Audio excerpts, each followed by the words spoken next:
Alors, on m'a demandé il y a quelques jours de vous parler de l'acromioplastie, mais en fin de compte, le topo d'aujourd'hui est destiné aux débutants et aux confirmés.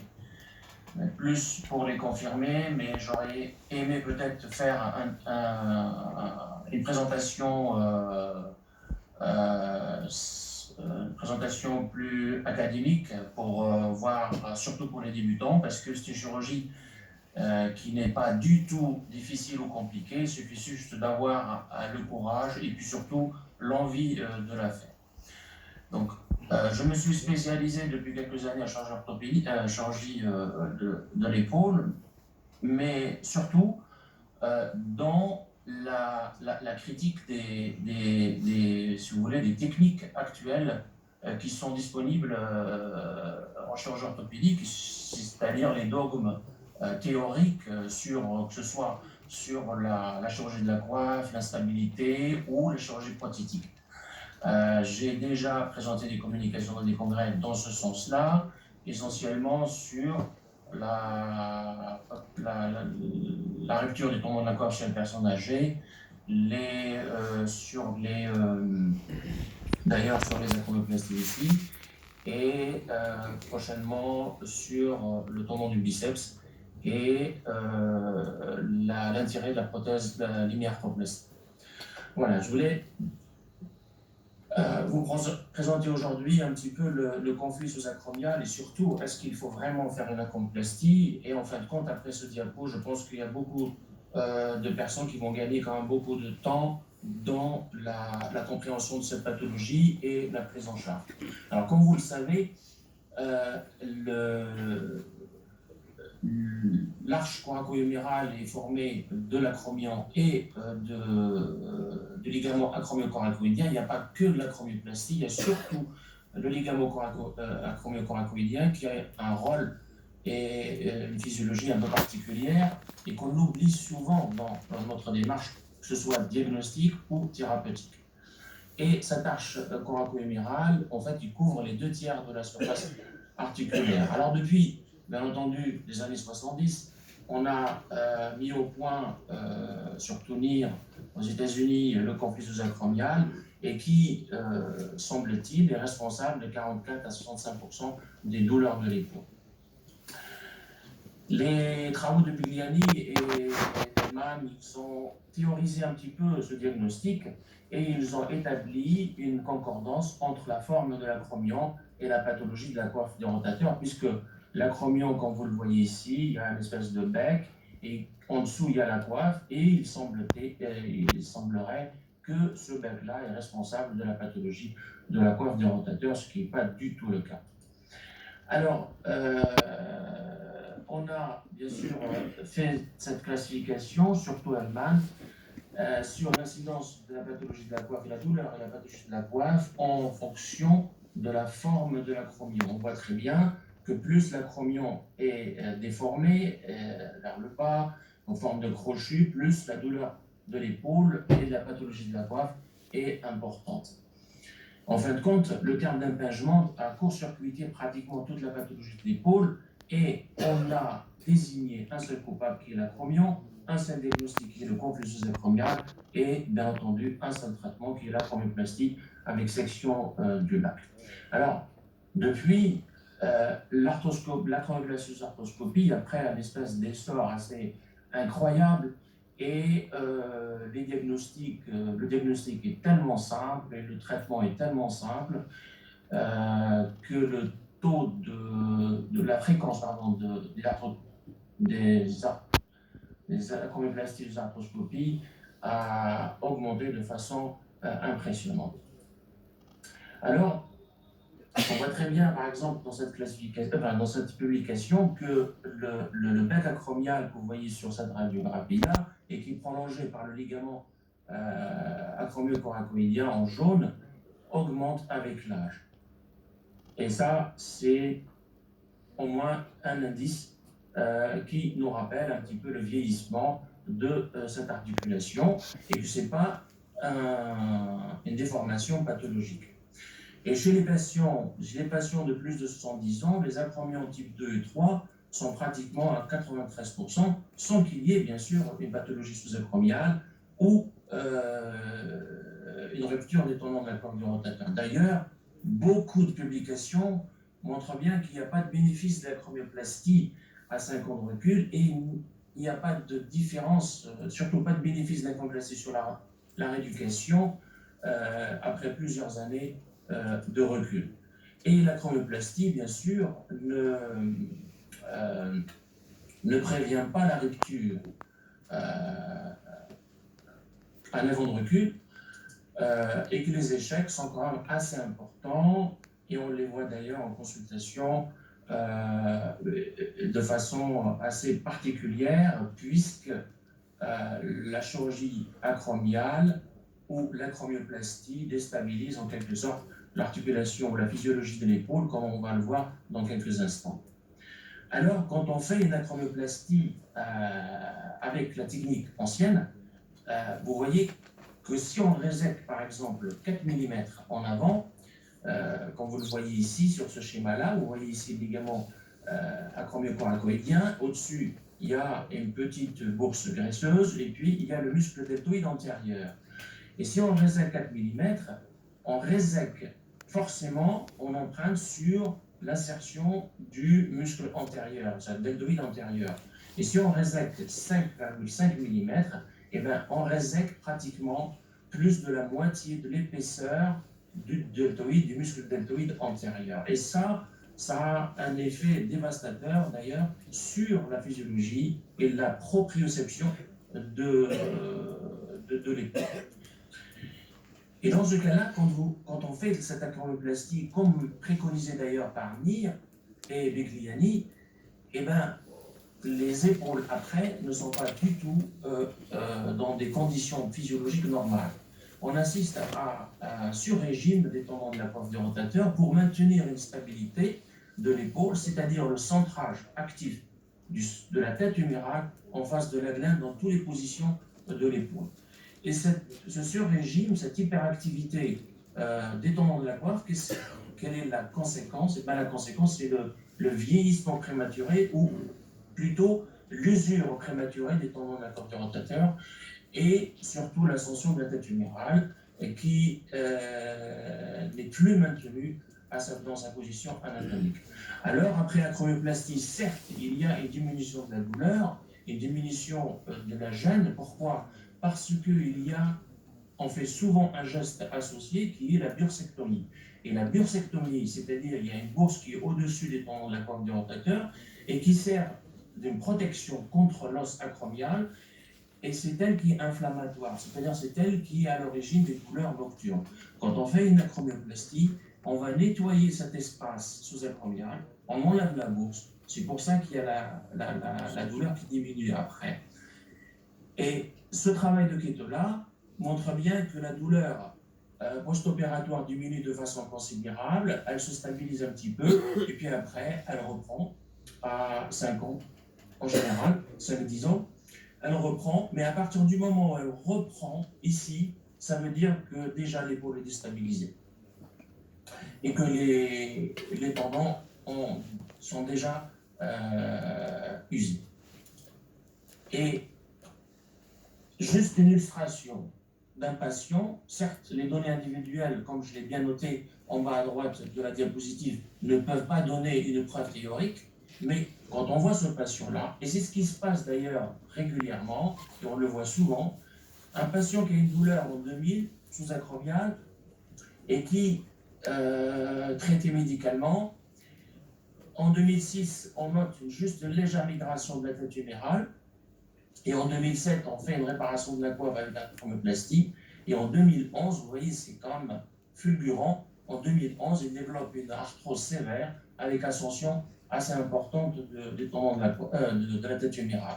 Ce qui veut dire que la réparation de la coiffe n'a pas amélioré l'équilibre physiologique de l'épaule. Alors, qu'est-ce qui s'est passé? Eh bien, ce qui s'est passé, c'est qu'on a supprimé tous les éléments stabilisateurs neurologiques, si vous voulez, neuroceptiques de l'épaule par cette acromioplastie et cette résection du lac.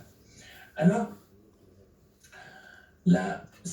Cette migration proximale que vous avez vue sur la dernière radiographie de la précédente diapositive, elle est survenue, bien sûr, après la réparation de la coiffe et la chromioplastie, et qu'on voit dans la littérature dans 20% des cas. Et d'ailleurs, à court terme, parce qu'entre 2007 et 2011, ça fait pratiquement 4 ans, ce qui n'est pas beaucoup dans la durée thérapeutique d'une technique chirurgicale.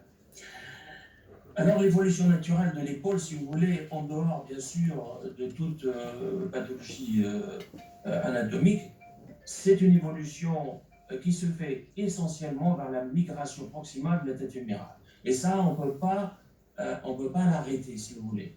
C'est-à-dire que l'acromion, que vous voyez ici, essaie en quelque sorte de stabiliser cette migration naturelle. Et quand vous voyez ici, par exemple, il y a une espèce de butée qui se forme là, qui s'organise ici, et là, on voit très très bien qu'il y a pratiquement une meilleure articulation.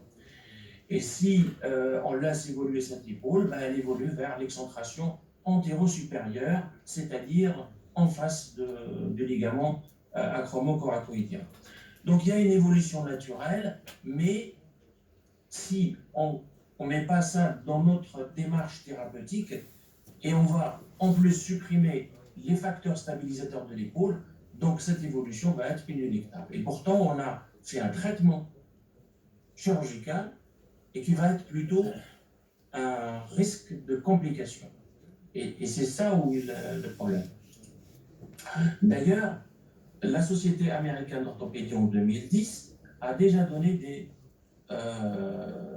des recommandations disant qu'il faut essayer d'éviter, bien sûr, de faire ces acromioplasties abusives et de faire attention au risque de complications. Alors pourquoi la tête humérale migre en proximale? Eh bien, c'est très simple. C'est parce qu'il y a deux forces musculaires. Il y a le deltoïde qui est un muscle qui remonte la tête vers le haut, et il y a les muscles de la coiffe qui sont le teres minor et l'infraspinatus qui diminuent vers le bas. Il se trouve qu'il y a un déséquilibre naturel entre un muscle deltoïde où il y a 3 chefs et costaud et qui ne dégénère pas, alors que les muscles abéceurs de l'épaule, ils sont très petits et qui dégénèrent.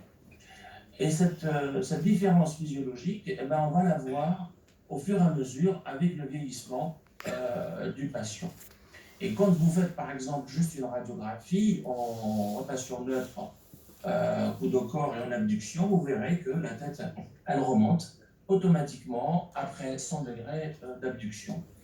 Et quand on sait que l'espace sous-acromial, il est comblé d'ailleurs de 50% de la bourse sous-acromiale et des tendons de la corde du rotateur, alors ce qui reste, il reste que 9 mm.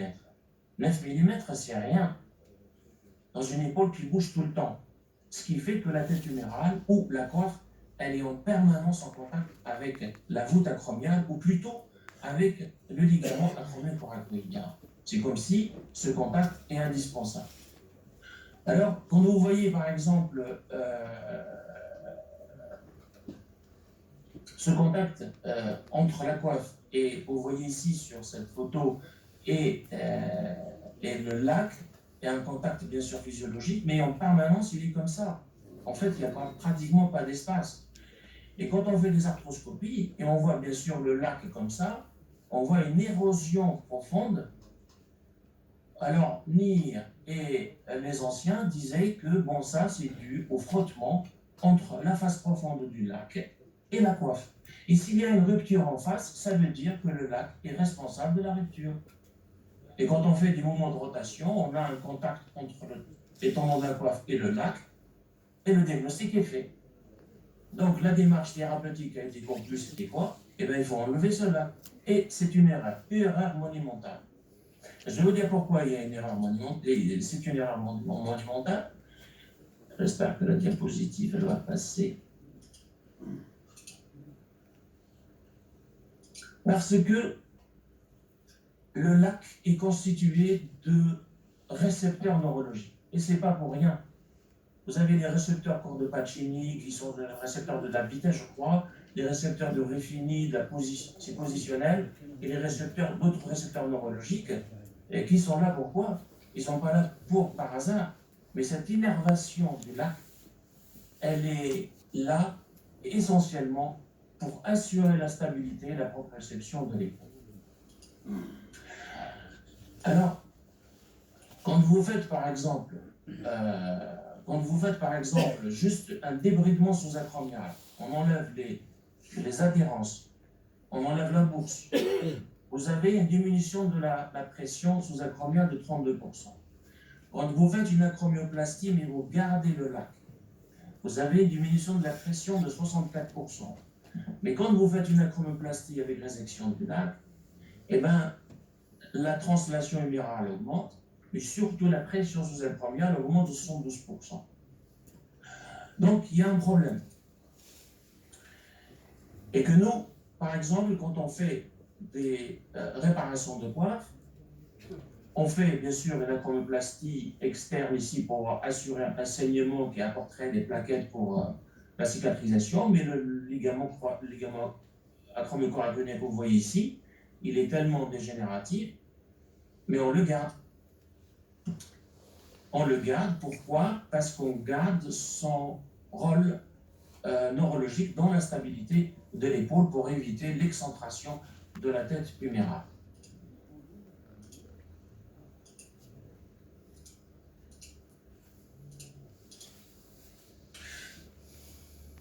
Alors,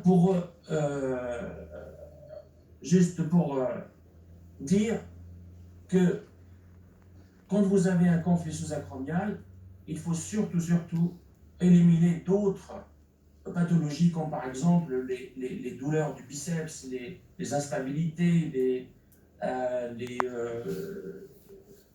les douleurs musculaires, périarticulaires, vérifier par exemple les défauts morphologiques du membre supérieur, enfin du rachis. Et si vous êtes amené à faire une acromioplastie, eh ben, il faut surtout préserver ce ligament acromiocoracoïdien, chose qui ne se fait pas aujourd'hui. Aujourd'hui, on le réserve systématiquement. Donc, pour nous, l'acromioplastie, on l'a fait dans cette position-là, comme Bichar position, avec un dessin de l'extrémité supérieure de l'humérus et le repérage des voies d'abord. Alors la voie d'abord postérieure qui est là, deux voies d'abord externes, une voie d'abord antérieure. Alors ces voies d'abord ne sont pas toujours utilisées. Il y a une erreur dans l'ordre des diapos, du film, mais c'est pas grave. Donc là, c'est l'espace sous-acromial, et ça, c'est la bourse sous-acromiale qu'il faut totalement réséquer. Il ne faut pas la laisser, et puis il faut aller disséquer la coiffe qui est blanche tout doucement avec ce Viper, mais il faut faire très attention de ne pas le mettre vertical, mais plutôt tangent, voilà, comme ça. Et enlever cette pellicule pour aller examiner correctement le tendon, les tendons de la coiffe. Pourquoi? Parce que cette pellicule peut cacher une lésion, transfixion de la coiffe. Et là, on a une petite lésion superficielle. Après, l'acromie en haut, il faut vraiment le dénuder. Vous voyez le ligament acromiocoracoïdien qui est là, il est un peu abîmé, il est un petit peu érodé, mais il est bien tendu. Alors, des fois, il est en Y, en V, en doublé. Voilà, si on descend, on passe, on va aller jusqu'à la coracoïde. Et surtout, ne pas oublier la clavicule qui est là-bas, qu'il faut bien sûr traiter éventuellement un ostéophyte, comme il est fait sur ce patient-là. C'est un patient qui date de 24 heures.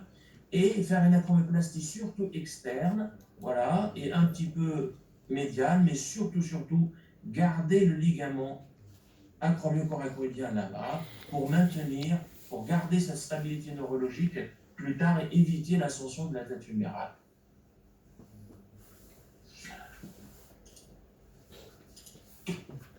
Alors, passer la diapo suivante. Alors, en résumé, si vous voulez vraiment faire une acromioplastie, faites attention vérifier en consultation s'il n'y a pas des problèmes de déséquilibre de l'épaule, vérifier s'il n'y a pas une syphose, une rétraction du petit pectoral, l'hyperutilisation aussi, et la limitation de la rotation interne. Pourquoi? Parce qu'elle remonte la tête. Et si le patient a toujours mal malgré le traitement médical, il faut essayer de faire de la rééducation pour le centrage actif de la tête en insistant sur l'étirement du petit pectoral, l'étirement de la capsule postérieure, correction, comme si on peut, une syphose thoracique, et puis surtout l'étirement du grand osselet et du trapèze supérieur. Et si malgré ça, elle a une douleur, à ce moment-là, il faut faire des examens complémentaires pour rechercher les pathologies intra-articulaires, arthrosiques, instabilité ou lésions du biceps. Et si vous ne retenez aucun diagnostic, vous êtes obligé de faire une acromioplastie avec éventuellement réparation de la coiffe. Faites une acromioplastie externe, mais surtout, ne touchez pas au ligament acromio-coracoïdien. Et ça, c'est très important et c'est capital. J'ai toujours fait des acromioplasties depuis longtemps, reste en ligament acromio-coracoïdien, mais après remise en cause et recherche, je pense qu'il y a beaucoup de dogmes actuellement en chirurgie qui sont superflus et qu'il faut essayer d'éviter d'aggraver, bien sûr, l'équilibre de l'articulation de l'épaule et qui est d'ailleurs très importante dans la fonctionnalité d'ailleurs de toute l'extrémité supérieure du rachis, l'autre épaule, puisqu'une pathologie de l'épaule peut donner 20%, peut transmettre 20% à l'épaule contralatérale. Et voilà, je pense qu'on a terminé. Voilà.